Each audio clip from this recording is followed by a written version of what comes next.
Hi guys, today on Welcome Home Custom we are going to review the files and assemble our mini elephant. Let's get started.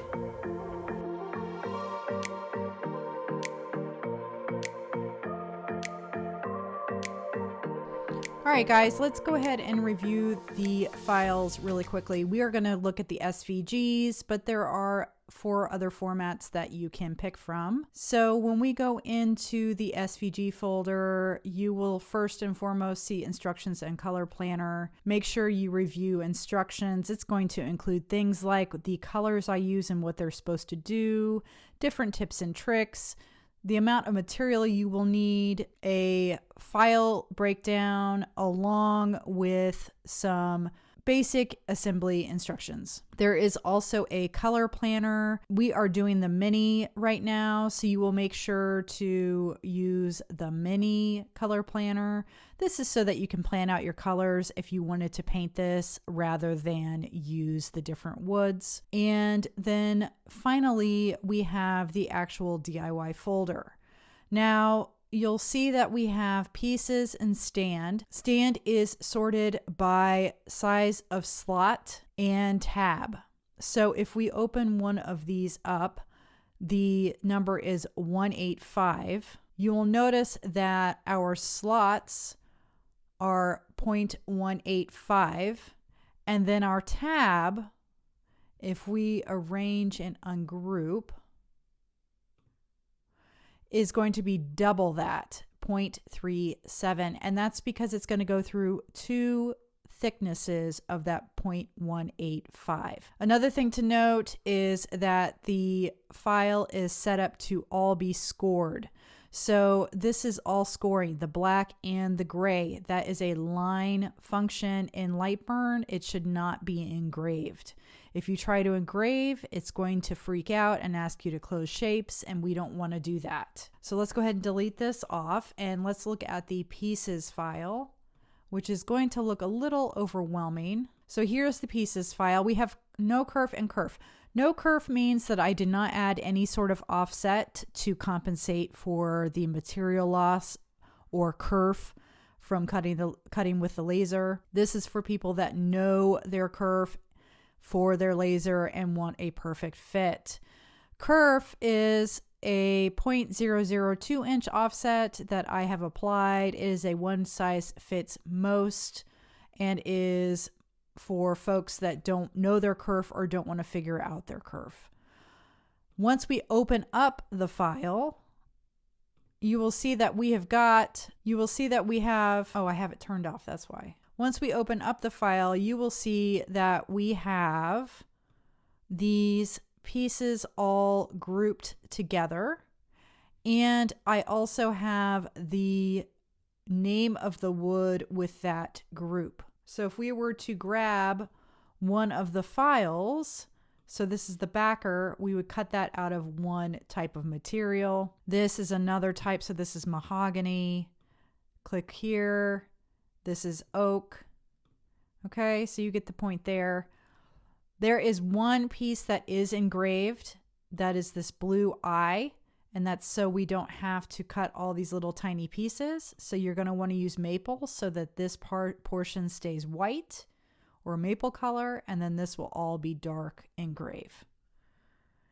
All the other pieces, they have the numbers written on the piece themselves, which means you need to cut these pieces with the good side face down in your laser. I like to mask the good side and place it face down. Just makes it easier when it comes to clean up later. And then I should go ahead and open. We also have the actual frame. So for the frame, you can use any one of these colors. So like say I wanted to put these pieces in there, I could. I'm going to ungroup once. And I could move my piece over and fit it inside the frame. And then when we go to cut, we're just going to simply ignore the green altogether. I hope that makes sense. So I'm going to go ahead and delete this off, and let's jump on over to assembly. All right, guys. So I've got all my pieces cut, and I didn't sort them typically I sort them. So the way I would sort them is 1 through 10, 11 through 20, 20 through 30, etc., etc. That just makes the process easier. But since I'm using hardwoods and I'm not painting and I'm just finding my numbers as I go, like I paint by number, I'm just going to place my pieces as I find them. So you'll notice that all the pieces have a number on the back. Not sure if you guys can see that. It's a pretty dark piece. So I'm just going to find the 9 and place down the 9. Now some of these pieces, whoops, I have masking. Some of these pieces are a little bit more complex in nature. So like this piece right here is pretty complex. So you're going to want to set those down first because your little pieces will need to fit into them. So like here's another one. His face is very complex. So I would place that down first before you do any of the others. And then probably his trunk portion. And this was just me trying to eliminate some of the major pieces or the piece count for the DIY size or the mini size. So now I'm going to speed up the video a little bit. There's no reason to slowly add all the pieces. I'm just matching up the number with the number and filling it in. Again, doing the bigger pieces first and then finishing up with the background pieces. And we are ready to glue. So I like to just grab a second board and place over the top, slide it off the table, applying pressure, and we're going to flip it.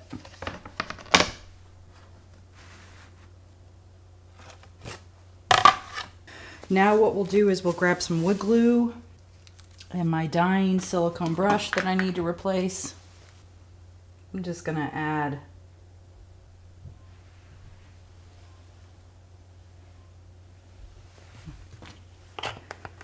now another thing I could have done was probably done 3M.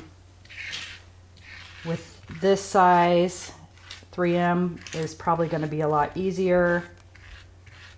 Showstoppers, I'm really bad at using 3M. But this size, I'm good at it.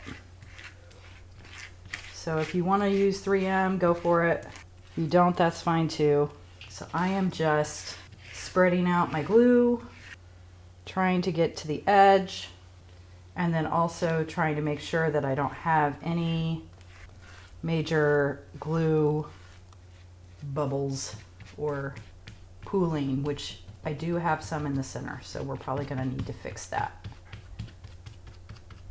All the way out. So now what I'm going to do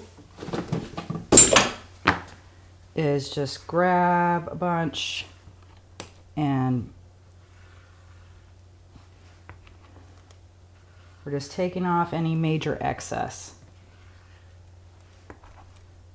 I want ridges, but I don't want it so much that it's pooling, because if it's pooling, that means it's probably going to seep through the pieces. That's a lot better. So now we are going to go ahead and just place it on top.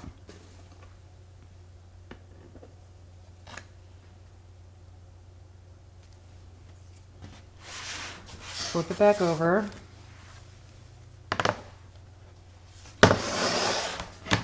And we want to go ahead and get it lined up on our backer. And now we are going to weigh it down. I've got just this one piece that wants to pop up just a little bit. So I will place this on top, and I'm going to add a sandbag and let it dry.